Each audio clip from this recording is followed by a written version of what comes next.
menjerumuskan seseorang dalam perbuatan yang keji. Seperti misalnya diharamkanlah ikhtilat.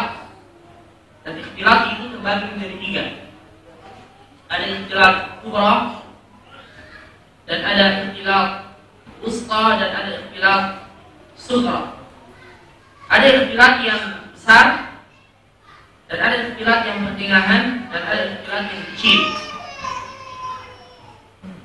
Dan ini, ketiga jenis ikhtilat ini disebutkan oleh Allah di dalam Al-Quran dalam surah An-Nur, "Qul lil mu'minina yaghuddu min absarihim wa yahfadhu furujahum."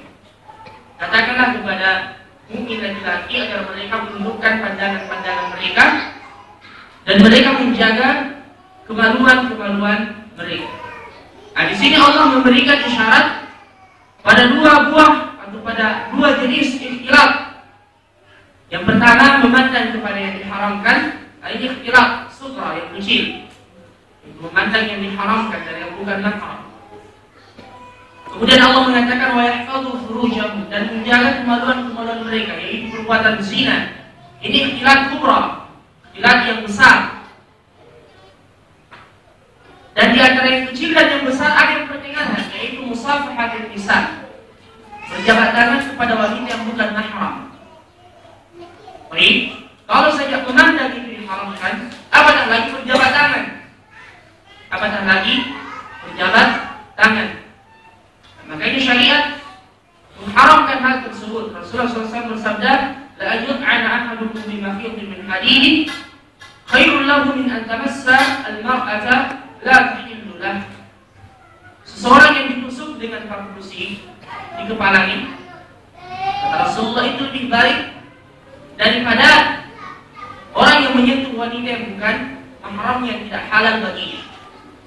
Baik, yang tidak halal baginya, kata Rasulullah SAW. Makanya Aisyah sendiri mengatakan, "Ma massat," beliau bersumpah, "Wallahi demi Allah, ma massat yad Nabi SAW imra'atan qat."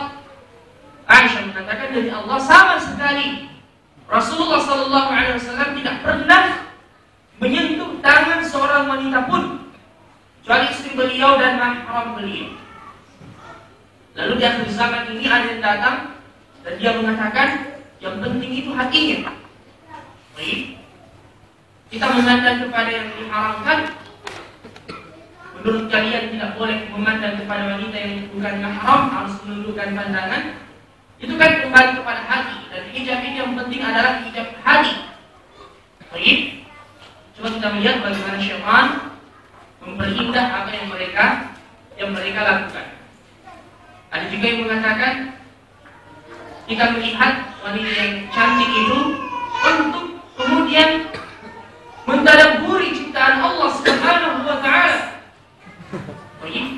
Betapa kuasanya Allah menciptakan makhluk yang cantik seperti itu. Nah, ini juga tazyin dari Iblis alaihi laknatullah. Dan untuk menjawab syubhat yang seperti ini, maka kita mengatakan yang manakah lebih baik, hati Anda atau hati Rasulullah? Kalau dia mengatakan hati lebih baik dari hati Rasulullah, maka tidak usah lanjutkan pembicaraan. Itu sudah jelas hukumnya orang yang menganggap dirinya lebih afdal dari Rasulullah. Namun jika dia mengaku tentu hatinya Rasulullah lebih baik dari hatiku, maka kita mengatakan lalu Rasulullah tidak pernah menyentuh wanita. Rasulullah di dalam membaiat sahabat, beliau berjabat tangan dengan sahabat. Namun kalau beliau membaiat wanita, beliau membaiatnya di wara'i hijab, di balik hijab. Dan beliau mengatakan baiat saya untuk satu wanita itu untuk 100 wanita, kata Rasulullah SAW. Begitu juga dengan sahabat. Rasulullah mengatakan kepada Ali, dan siapa itu Ali? Kita kenal Ali radhiyallahu anhu. Baik, menantunya Rasulullah SAW. Beliau berkata kepada Ali, la tutbi'i an-nadrata fa inna laka al-ula wa laysa laka al-thani. Jangan ikutkan wahai Ali pandangan yang pertama dengan pandangan yang kedua. Karena pandangan yang pertama itu untukmu dan pandangan yang kedua bukan untukmu. Yang lagi ada mengatakan kalau begitu selama pandangan pertama milik kita, kasih lama-lama saja. Ya.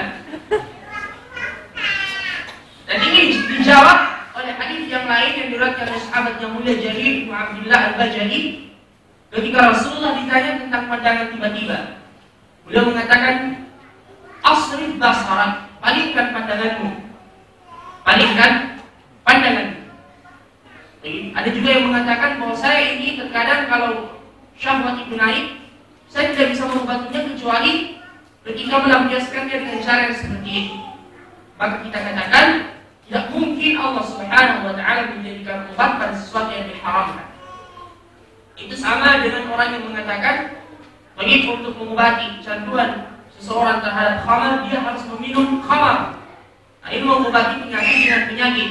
Yang diibaratkan oleh Imam Ibnu Qayyim rahimahullah seperti seekor kuda yang masuk pada sebuah lorong yang sempit, di mana kuda ini tidak mampu maju dan tidak mampu mundur. Ibnu Qayyim mengatakan kalau dia memaksa untuk maju, maka itu akan merusak kuda ini. Apa yang harus dia lakukan? Kata Imam Ibnu Qayyim, dia harus mundur sedikit demi sedikit.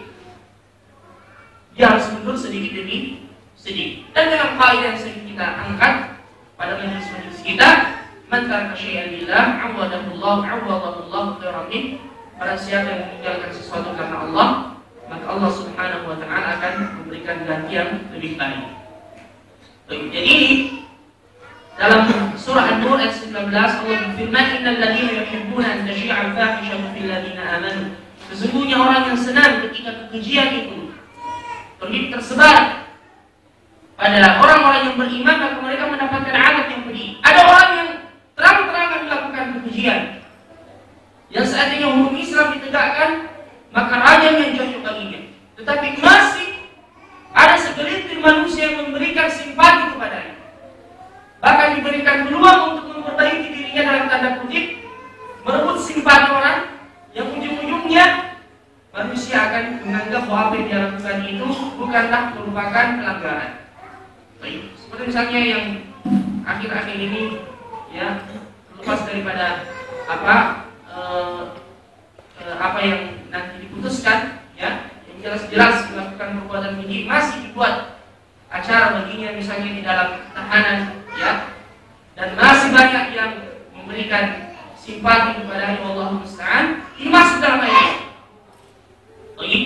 Jadi jangankan dia yang melakukan, sekedar senang saja ketika kekejian itu tersebar, ya, seperti ini, maka dia akan mendapatkan azab yang pedih di dunia dan di akhirat, kata Allah Subhanahu wa Ta'ala. Wallahu musta'an. Sekarang kita masuk pada poin berikutnya. Di antara perkara yang diharamkan oleh Allah Subhanahu wa Ta'ala, yang diremehkan oleh banyak di antara manusia, bahkan kaum muslimin, yaitu sama'ul ma'azif wal musiqa, mendengarkan musik dan lagu-lagu.